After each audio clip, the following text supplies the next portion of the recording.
Thérèse Raquin de Émile Zola. Texte intégral. Chapitre 22. Les nuits suivantes furent encore plus cruelles. Les meurtriers avaient voulu être deux, la nuit, pour se défendre contre le noyé. Et, par un étrange effet, depuis qu'ils se trouvaient ensemble, ils frissonnaient davantage.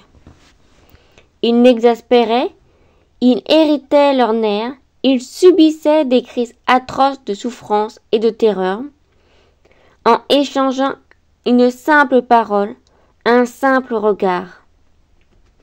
À la moindre conversation, ils s'établissaient entre eux, au moindre tête-à-tête qu'ils avaient, ils voyaient rouge, ils déliraient. La nature sèche et nerveuse de Thérèse avait agi d'une façon bizarre sur la nature épaisse et sanguine de Laurent. Jadis, au jour de passion, leur différence de tempérament avait fait de cet homme et de cette femme un couple puissamment lié, en établissant entre eux une sorte d'équilibre, en complétant, pour ainsi dire, leur organisme. L'amant donnait de son sang, l'amante de ses nerfs, et ils vivaient l'un dans l'autre, ayant besoin de leur baiser pour régulariser le mécanisme de leur être. Mais un détraquement venait de se produire. Les nerfs surexcités de Thérèse avaient dominé. Laurent s'était trouvé tout d'un coup jeté en plein éréthisme nerveux. Sous l'influence ardente de la jeune femme, son tempérament était devenu peu à peu celui d'une fille secouée par une névrose aiguë. Il serait curieux d'étudier les changements qui se produisent parfois dans certains organismes à la suite de circonstances déterminées. Ces changements, qui partent de la chair, ne tardent pas à se communiquer au cerveau, à tout l'individu. Avant de connaître Thérèse, Laurent avait la lourdeur, le calme prudent, la vie sanguine d'un fils de paysan. Il dormait, mangeait, buvait en brut, à toute heure, dans tous les faits de l'existence journalière. Il respirait d'un souffle large et épais, content de lui, un peu abêti par son graisse, à peine au fond de sa chair alourdie, sentait-il parfois des chatouilles. C'étaient des chatouilles que Thérèse avait développées en horribles secousses. Elle avait fait pousser dans ce grand corps gras et mou un système nerveux d'une sensibilité étonnante. Laurent qui, auparavant, jouissait de la vie plus par le sang que par les nerfs, que des sangs moindres grossiers. Une existence nerveuse, poignante et nouvelle pour lui, lui fut brusquement révélée au premier baiser de sa maîtresse. Cette existence découpla ses voluptés et donna un caractère si aigu à ses joies, qu'il en fut d'abord comme affolé. Il s'abandonna éperdument à ses crises d'ivresse, que jamais son sang ne lui avait procurées. Alors, eut lieu en lui un étrange travail. Les nerfs se développèrent, l'emportèrent sur l'élément sanguin, et ce fait seul modifia sa nature. Il perdit son calme, sa lourdeur, et ne vécut plus une vie endormie. Un moment arriva où les nerfs et le sang se tinrent en équilibre. Ce fut là un moment de jouissance profonde, d'existence parfaite. Puis les nerfs dominèrent, et il tomba dans les angoisses qui secouent les corps et les esprits détraqués. C'est ainsi que Laurent s'était mis à trembler devant un coin d'ombre, comme un enfant poltron. L'être frissonnant et hagard, le nouvel individu qui venait de se dégager en lui du paysan épais et abrutis, éprouvaient les peurs, les anxiétés des tempéraments nerveux. Toutes les circonstances, les caresses fauves de Thérèse, la fièvre du meurtre, l'attente épouvantée de la volupté, l'avaient rendu comme fou, en exaltant ses sens, en frappant à coups brusques et repérés sur ses nerfs. Enfin, l'insomnie était venue fatalement, apportant avec elle l'hallucination. Dès lors, Laurent avait roulé dans sa vie intolérable, dans l'effroi éternel où il se débattrait. Ses remords étaient purement physiques. Son corps, ses nerfs irrités et sa chair tremblante avaient seuls peur du noyer. Sa conscience n'entrait pour rien dans ses terreurs. Il n'avait pas le moindre regret d'avoir tué Camille. Lorsqu'il était calme, lorsque le spectre ne se trouvait pas là, il aurait commis de nouveau le meurtre. S'il avait pensé que son intérêt l'agita. Pendant le jour, il se rayait de ses effrois, il se promenait d'être fort, il gourmandait Thérèse, qu'il accusait de le tromper. Selon lui, c'était Thérèse qui frissonnait. C'était Thérèse, toute seule, qui a mené des scènes épouvantables le soir, dans la chambre. Et dès que la nuit tombait, dès qu'ils étaient enfermés avec sa femme, des sueurs glacées montaient à sa peau. Des effrois d'enfant le secouaient. Il subissait ainsi des crises périodiques, des crises de nerfs qui revenaient tous les soirs, qui détraquaient ses sens en lui montrant la face verte et ignoble de sa victime. On eût dit les accès d'une effrayante maladie, d'une sorte d'hystérie, du meurtre. Le nom de maladie d'infection nerveuse était réellement le seul qui convint en épouvante de Laurent. Sa face se convulsionnait, ses membres se raidissaient, on voyait que les nerfs se noyaient en lui. Le corps soufflait horriblement, l'âme restait absente, les misérables n'éprouvaient pas un repentir. La passion de Thérèse lui avait communiqué un mal effroyable, et c'était tout. Thérèse se trouvait, elle aussi, en proie à des secousses profondes. Mais chez elle, la nature première n'avait fait que s'exalter outre mesure. Depuis l'âge de 10 ans, cette femme était troublée par des désordres nerveux, dus en partie à la façon dont elle grandissait. Dans l'air tiède et nauséabond de la chambre où râlait le petit Camille, il s'amassait en elle des orages, des fluides puissantes qui devaient éclater plus tard en véritable tempête. Laurent avait été pour elle ce qu'elle avait été pour Laurent, une sorte de choc brutal. Dès la première étreinte d'amour, son tempérament sec et voluptueux s'était développé avec une énergie sauvage. Elle n'avait plus vécu que pour la passion, s'abandonnant de plus en plus aux fièvres qui la brûlaient. Elle en était arrivée à une sorte de stupeur maladive. L'effet l'écrasait, tout la poussait à la folie.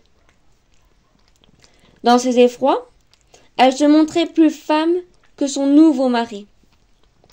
Elle avait de vagues remords, des regrets inavoués. Il lui promet des envies de se jeter à genoux et d'implorer le spectre de Camille, de lui demander grâce en lui jurant de l'apaiser par son repentir. Peut-être Laurent s'apercevait-il de ces lâchetés de Thérèse. Lorsqu'une épouvante commune agitait, il s'en prenait à elle. Il la traitait avec brutalité. Les premières nuits, ils ne purent se coucher Ils attendirent le jour, assis devant le feu, se promenant de long en large, comme le jour de noces. La pensée de s'étendre côte à côte, sur le lit, leur causait une sorte de répugnance effrayée. D'un accord tacite, ils évitèrent de s'embrasser. Ils ne regardèrent même pas la couche que Thérèse défaisait le matin. Quand la fatigue les accablait, ils s'endormaient pendant 1 ou 2 heures dans des fauteuils pour s'éveiller en sursaut sous le coup du dénouement sinistre de quelque cauchemar. Au réveil, les membres roidis et brisés, le visage marbré de taches livides, tout grelottant de malaise et de froid. Ils se contemplaient avec stupeur, étonnés de se voir là, ayant vis-à-vis l'un de l'autre des pudeurs étranges, des hontes de montrer leur écœurement et leur terreur. Ils luttaient d'ailleurs contre le sommeil autant qu'ils pouvaient. Ils s'asseyaient aux 2 coins de la cheminée et causaient de 1000 riens, ayant grand soin de ne pas laisser tomber la conversation. Il y avait un large espace entre eux, en face du foyer. Quand ils tournaient la tête, ils s'imaginaient que Camille avait approché un siège et qu'il occupait cet espace, se chauffant les pieds d'une façon lugubrement goguenarde. Cette vision qu'ils avaient eue le soir des noces revenait chaque nuit. Ce cadavre qui assistait muet et railleur à leur entretien, ce corps horriblement défiguré qui se tenait toujours là, les accablait d'une continuelle anxiété. Ils n'osaient bouger. Ils s'aveuglaient à regarder les flammes ardentes et, lorsque invinciblement ils jetaient un coup d'œil craintif à côté d'eux, leurs yeux irrités par les charbons ardents criaient la vision et lui donnaient des reflets rougeâtres. Laurent finit par ne plus vouloir s'asseoir, sans avouer à Thérèse la cause de ce caprice. Thérèse comprit que Laurent devait voir Camille, comme elle le voyait. Elle déclara à son tour que la chaleur faisait mal, qu'elle serait mieux à quelques pas de la cheminée. Elle poussa son fauteuil au pied du lit et y resta affasée, tandis que son mari reprenait ses promenades dans la chambre. Par moments, ils ouvraient la fenêtre. Ils laissaient la nuit froide de janvier emplir la pièce de leur souffle glacial. Cela calmait sa fièvre. Pendant 1 semaine, les nouveaux époux passèrent ainsi les nuits entières. Ils s'assoupissaient, ils se reposaient un peu dans la journée. Thérèse, derrière le comptoir de la boutique, Laurent à son bureau. La nuit, ils appartenaient à la douleur et à la crainte. Et le fait le plus étrange était encore l'attitude qu'ils gardaient vis-à-vis l'un de l'autre. Ils ne prononçaient pas un mot d'amour. Ils feignaient d'avoir oublié le passé. Ils semblaient s'accepter, se tolérer, comme des malades éprouvant une pitié secrète pour leur souffrance commune.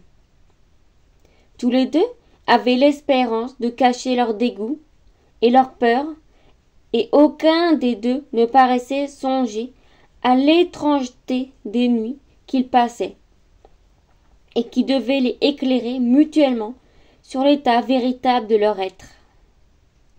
Lorsqu'ils restaient debout jusqu'au matin, se parlant à peine, pâlissant au moindre bruit, ils avaient l'air de croire que tous les nouveaux époux se conduisent ainsi les premiers jours de leur mariage.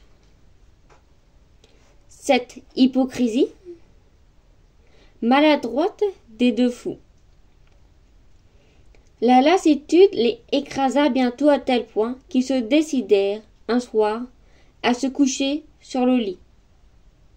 Ils ne se déshabillèrent pas, Ils se jetèrent tout vêtus sur les couvre-pieds, craignant que leur peau ne vînt à se toucher. Il leur semblait qu'ils recevraient une secousse douloureuse au moindre contact. Puis, lorsqu'ils eurent sommeillé ainsi, pendant 2 nuits d'un sommeil inquiet, ils se hasardèrent à quitter leurs vêtements et à se coller entre les draps. Mais ils restèrent écartés l'un de l'autre. Ils prirent des précautions pour ne point se heurter. Thérèse montait la première et allait se mettre au fond, contre le mur. Laurent attendait qu'elle se fût bien étendue. Alors, il se risqua à s'étendre lui-même sur le devant du lit, tout au bord. Il y avait entre eux une large place. Là couchait le cadavre de Camille. Lorsque les 2 meurtriers étaient allongés sous le même drap et qu'ils fermaient les yeux, ils croyaient sentir le corps de leur victime couché au milieu du lit, qui leur glaçait la chair. C'était comme un obstacle ignoble qui les séparait. La fièvre, le délire les prenait, et cet obstacle devenait matériel pour eux. Ils touchaient le corps, ils les voyaient étalés pareils à un lambeau verdâtre et dissous. Ils respiraient l'odeur infecte de ce tas de pourriture humaine. Tous leurs sens s'hallucinaient, donnant une acuité intolérable à leurs sensations. La présence de cet immonde compagnon de lit les tenait immobiles, silencieux, éperdus d'angoisse. Laurent songeait parfois à prendre violemment Thérèse dans ses bras, mais il n'osait bouger. Il se disait qu'il ne pouvait allonger la main sans saisir une poignée de la chair molle de Camille.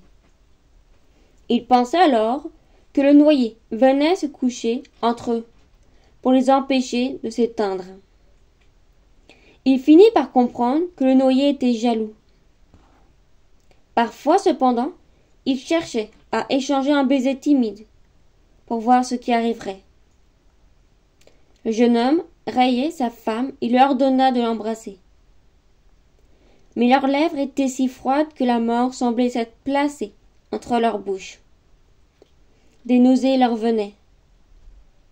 Thérèse avait un frisson d'horreur, et Laurent, qui entendait ses dents claquer, s'emportait contre elle.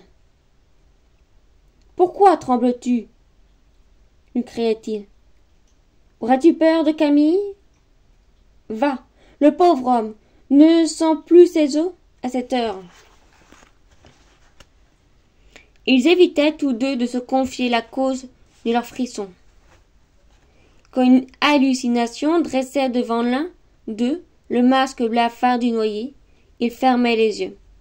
Il se renfermait dans sa terreur, n'osant parler à l'autre de sa vision, par crainte de déterminer une crise encore plus terrible. Lorsque Laurent, passé à bout dans une rage de désespoir, accusait Thérèse d'avoir peur de Camille, ce nom prononcé tout haut amenait un redoublement d'angoisse. Le meurtrier délirait. « Oui, oui, balbutia-t-il en s'adressant à la jeune femme. « Tu as peur de Camille ? Je le vois bien, parbleu. Tu es une sotte, tu n'as pas pour 2 sous de courage. Et dors tranquillement. Crois-tu que ton premier mari va venir te tirer par les pieds parce que je suis couché avec toi ?» Cette pensée, cette supposition que le noyé pouvait venir leur tirer les pieds, faisait dresser les cheveux de Laurent. Il continuait avec plus de violence, se déchirant lui-même. « Il faudrait que je te mène une nuit au cimetière. Nous ouvrirons la bière de Camille et tu verras quel tas de pourriture. Alors tu n'auras plus peur, peut-être. Va, il ne sait pas que nous l'avons jeté à l'eau. » Thérèse, la tête dans les draps, poussait des plaintes étouffées. « Nous l'avons jeté à l'eau parce qu'il nous gênait, reprenait son mari. Nous lui jetterons encore, n'est-ce pas? Ne fais donc pas l'enfant comme ça. Sois forte. C'est bête de troubler notre bonheur. Vois-tu, ma bonne, quand nous serons morts, nous ne nous trouverons ni plus ni moins heureux dans la terre, parce que nous avons lancé un imbécile à la Seine. Et nous aurons joui librement de notre amour, ce qui est un avantage. Voyons, embrasse-moi. La jeune femme l'embrassait, glacée, folle.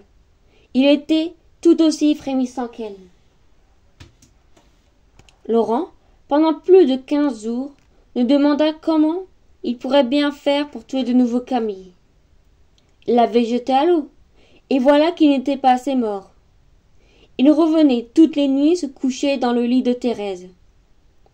Lorsque les meurtriers croyaient avoir achevé l'assassinat et pouvoir se livrer en paix aux douceurs de leur tendresse, leurs victimes ressuscitaient pour glacer leurs couches. Thérèse n'était pas veuve. Laurent se trouvait être l'époux d'une femme qui avait déjà pour mari un noyé. Fin du chapitre 22.